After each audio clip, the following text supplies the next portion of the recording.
Барлығына сәлем, сіздермен бірге Боян KZ арнасы. Сіз қарғалардың кейде адамдарға шабуыл жасайтыны туралы хабардан естіген боларсыз. Мүмкін сіз өзіңіз немесе сіз білетін адам бұл құстардың құрбаны болған шығар.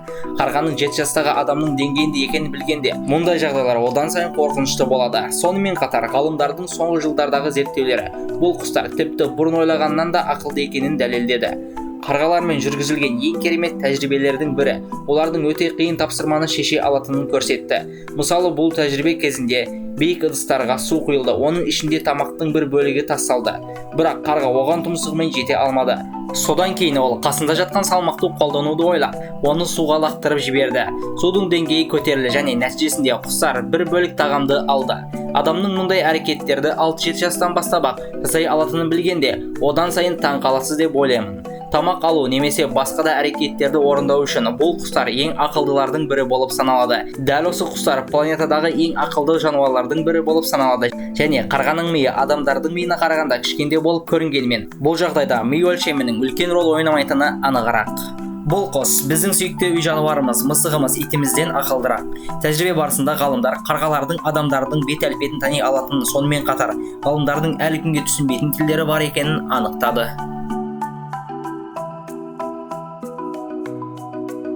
Ми көлемінің дене өлшеміне қатынасы бойынша дельфиндер адамдардан кейін екінші орында тұр.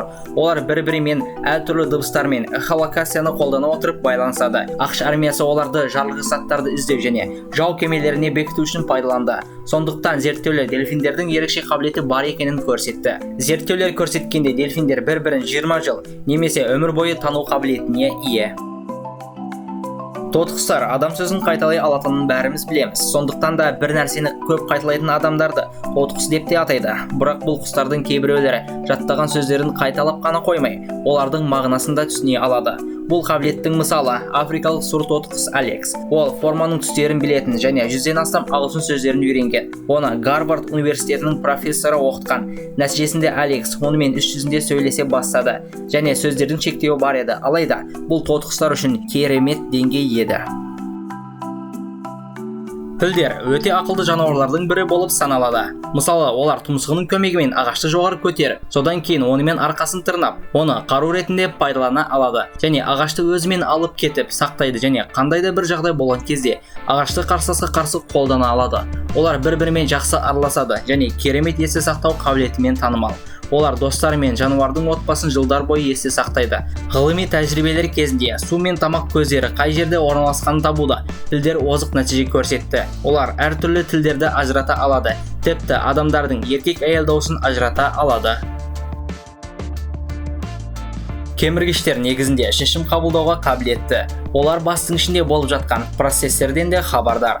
Оларды жаттықтыруға болады. Лабиринттен өтіп, төңкеріп, басқа да көптеген нәрселерді жасай алады. Егеу құйрықтар иелерінің мейірімділігіне жақсы жауап береді. Бірақ олар басқа егеу құйрықтардың серіктестігін қажет етеді және олардың әрқайсысымен сөйлеседі. Ғалымдар тәжірибелерінің бірінде бір тышқанға тамақ беріп, қалғандарын аш қалдырды.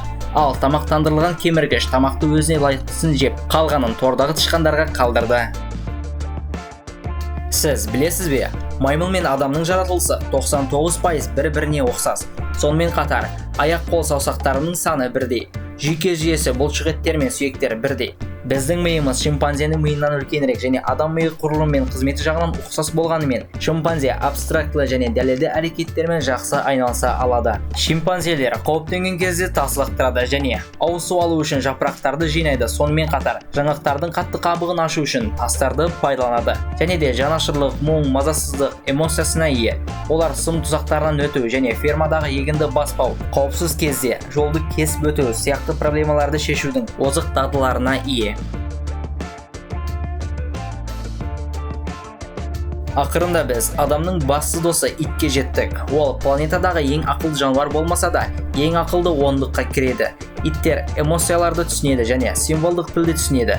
Ғалымдардың айтуынша иттер адамдардың 150-ден артық сөзін түсіне алады. Дегенмен олар әлдеқайда ақылды болуы мүмкін. Оған бір дәлел. Чейзер атты ит. Ол әлемдік рекорд орнатқан. Чейзер 1000-нан көп сөзді түсіне алады. Бұны ғалымдар өткізген тәжірибе арқасында дәлелдеді және оны әлеуметтік желіде жариялады. Достар, осымен видео аяғына жетті. Видео ұнаған болса, арнаға жазылып қоңырауша түймешесін басып қойыңыз. Сіздермен бірге болған BNKZ арнасы.